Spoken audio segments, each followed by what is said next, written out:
This is your captain speaking.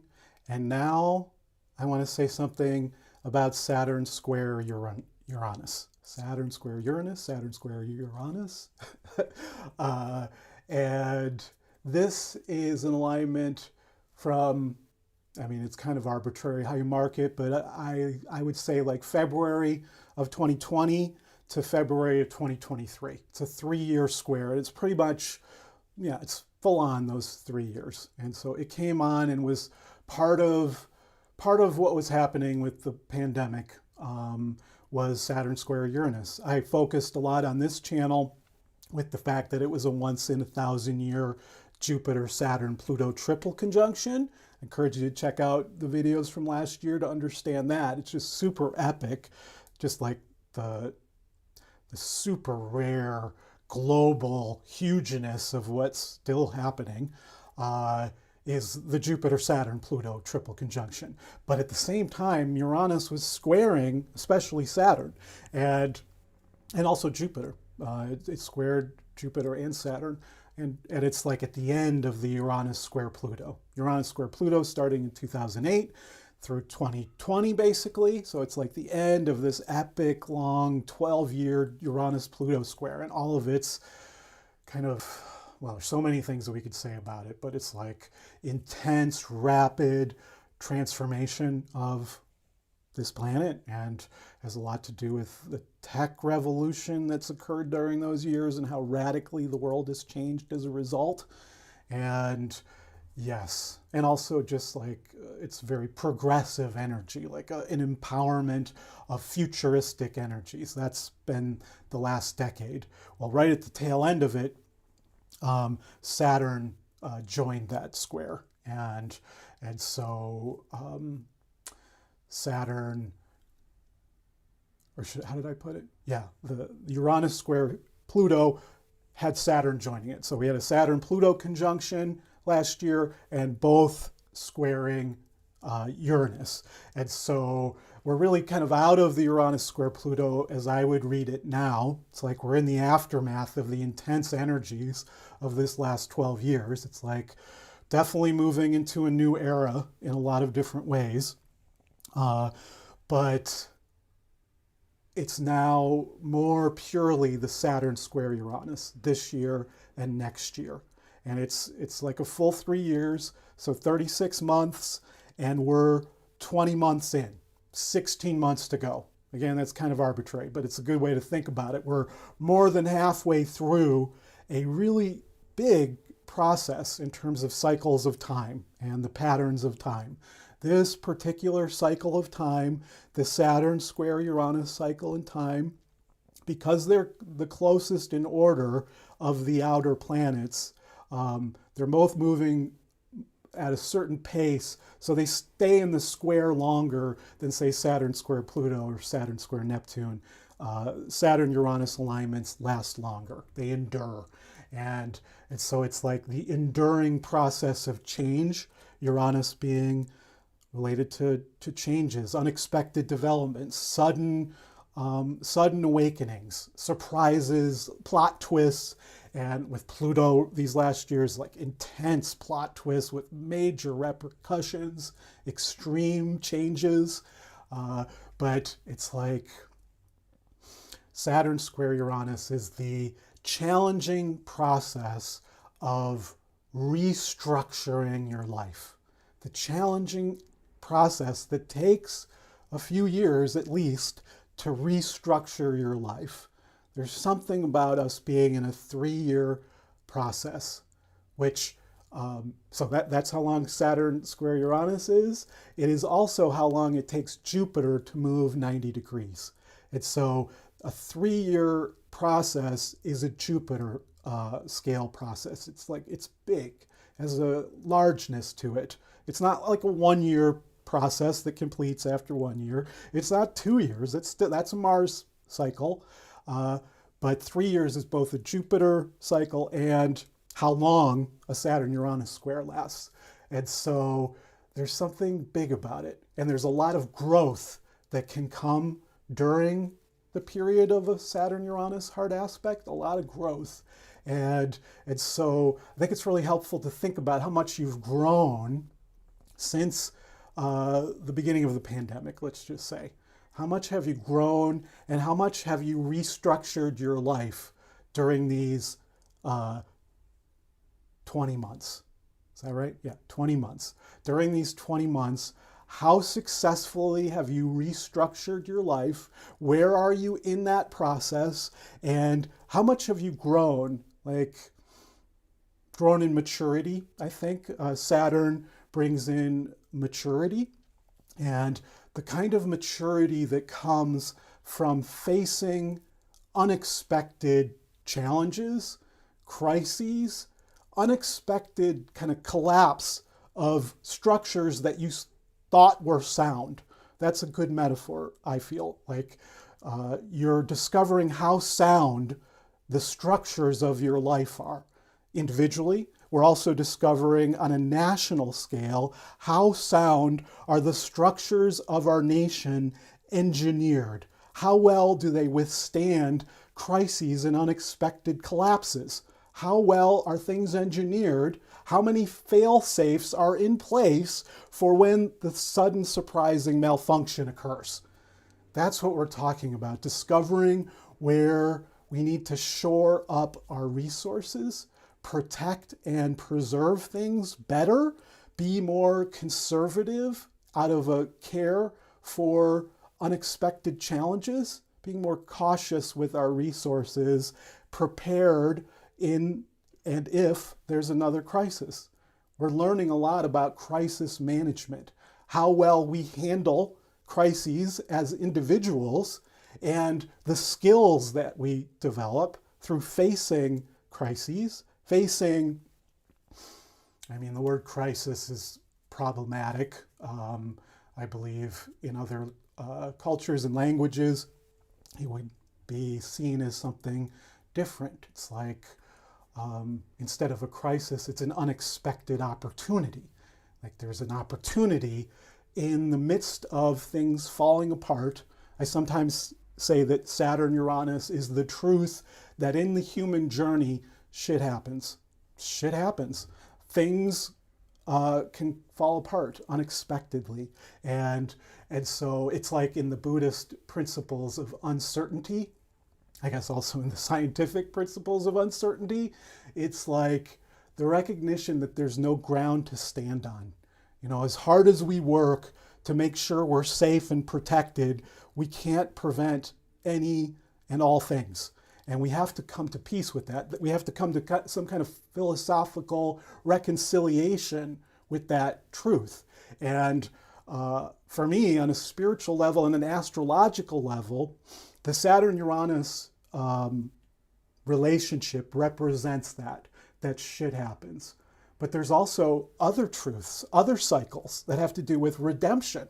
Like shit falls apart, but you can have a vision going forward that's very hopeful. In fact, where you are grateful that shit happened, grateful that shit fell apart, that you could only see clearly through that collapse occurring. You know, the sense of the sudden stopping of life as we knew it last spring here in the Northern Hemisphere. Last spring, the sense that everything just stopped and everything that we thought was the predictable, stable structures of our lives stopped, collapsed, and we had a chance to reconsider things and ultimately re-engineer things.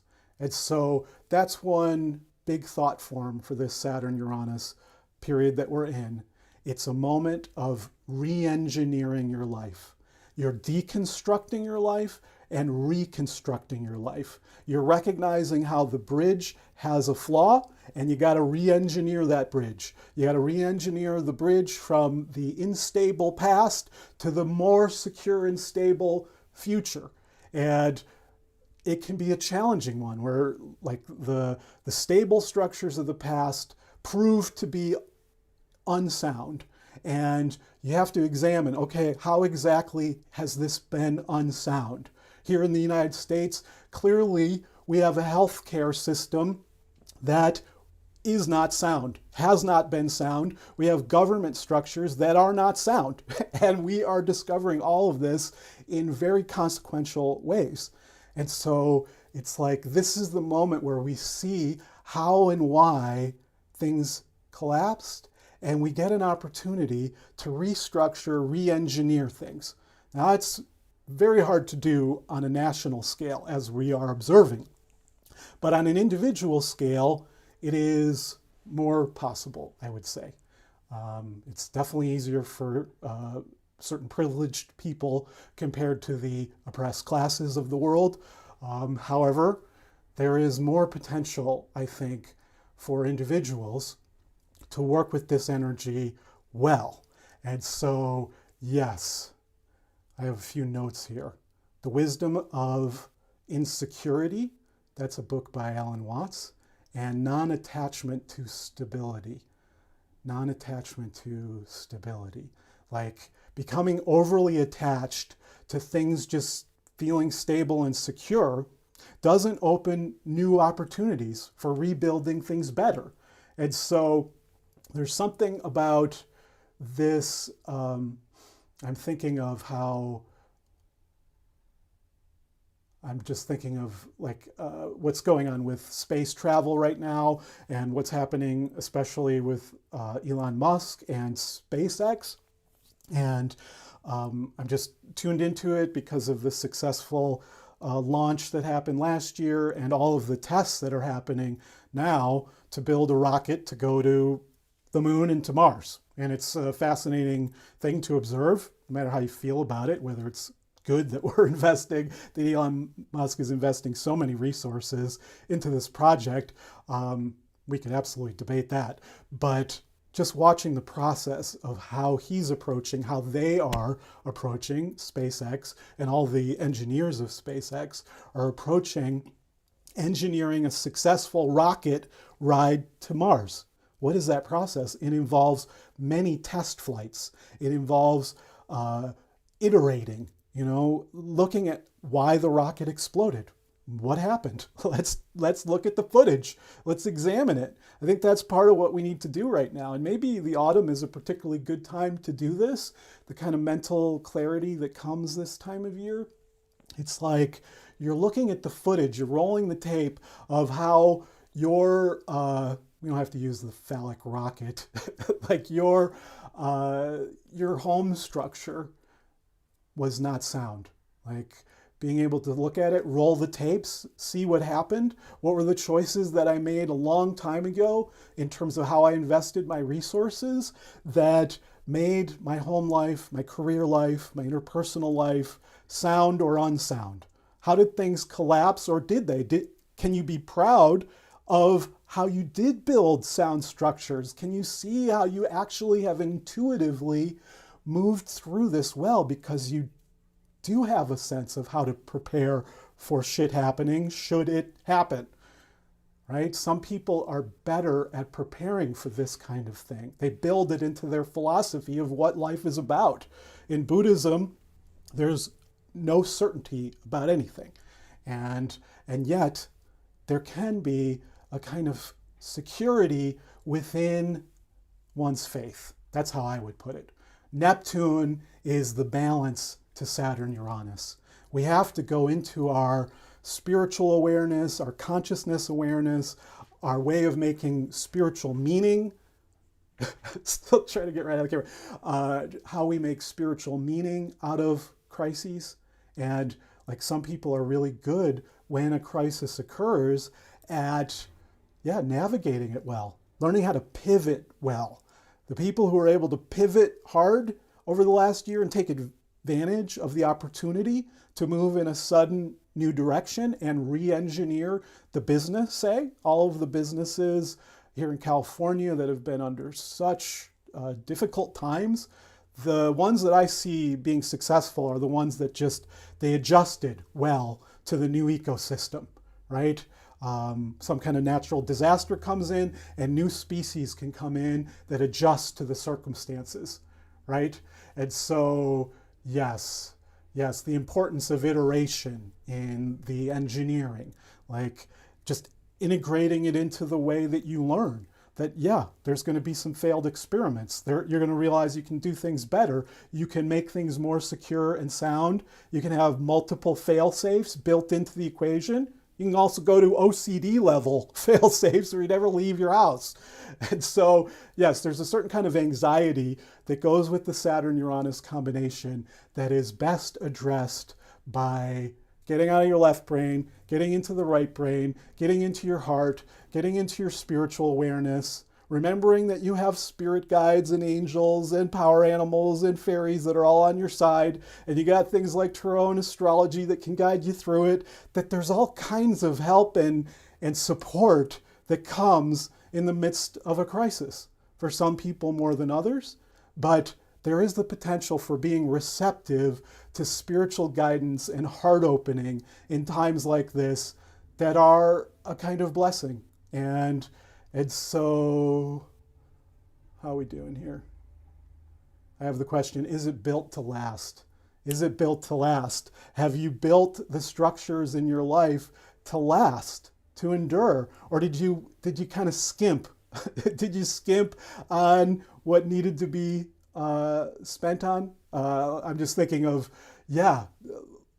engineering collapses because, they skimped on the parts. They didn't get the best part. They got the one that seemed to be good enough. They got, instead of the really good arm attachment to the bridge, they got a little less high quality steel, And this is a real problem in a hyper-capitalist society, a greedy culture, where in the moment, there's the opportunity to exploit the resources that really should be invested in security and stability for the whole community.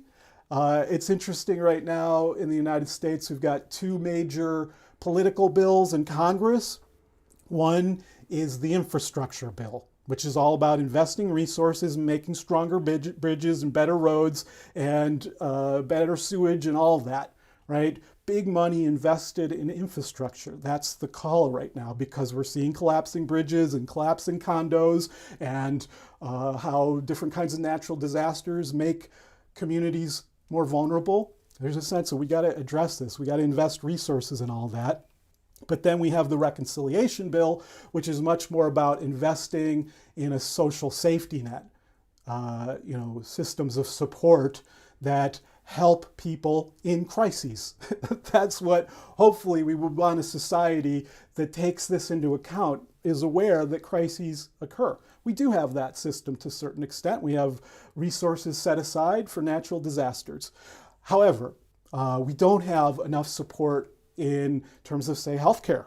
Healthcare structures are incredibly lacking in the United States, and we've seen the results of that. The crisis level developments of our particular system of healthcare, which is incredibly shitty for most people.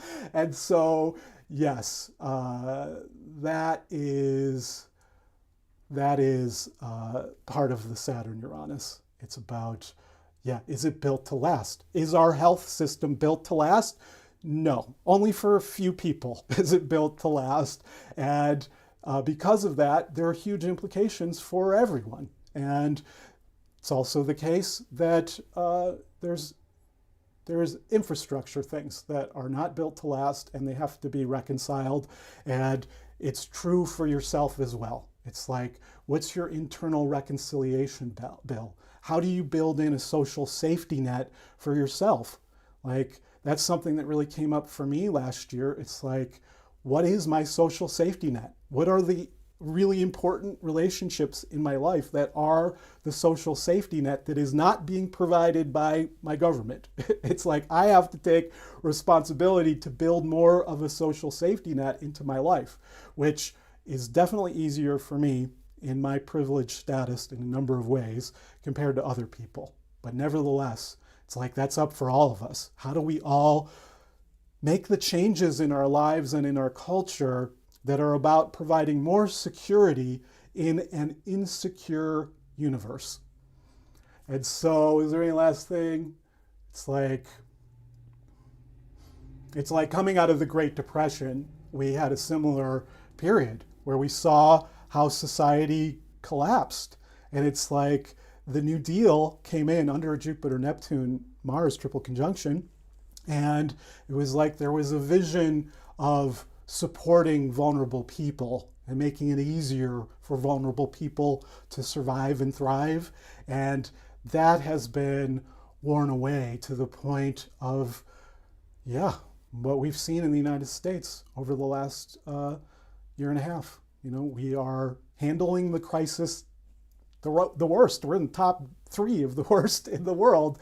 And so we're not navigating this well. We got to figure it out. I feel like that's happening. We're figuring it out. And as we move towards next year, there's going to be a hopeful vision going forward. And we're all going to be participating in it, bringing our strong minds and our courage and confidence to pursue our big dream. We're moving towards our big dreams, and we know we got to get busy. We got to get to work. Okay. I think that's all I want to say. I think that's it. I think that's it. I think I said it. Okay. Blessings, everyone. If this has been helpful, please hit the like button. Please hit that like button. Subscribe if this is the kind of thing you dig. I would love to have you on board my Starship. I also would love to have you sign up for my mailing list, my email list. You can find that link below. When you sign up for my email list, you get access to special promotions, one of which I'm about to do. So if you get on my email list, you might get a discount on a reading. That would be something that would happen if you get on my email list. So check that out. And I send many blessings and love and light to y'all. Enjoy this equinox period and thrive.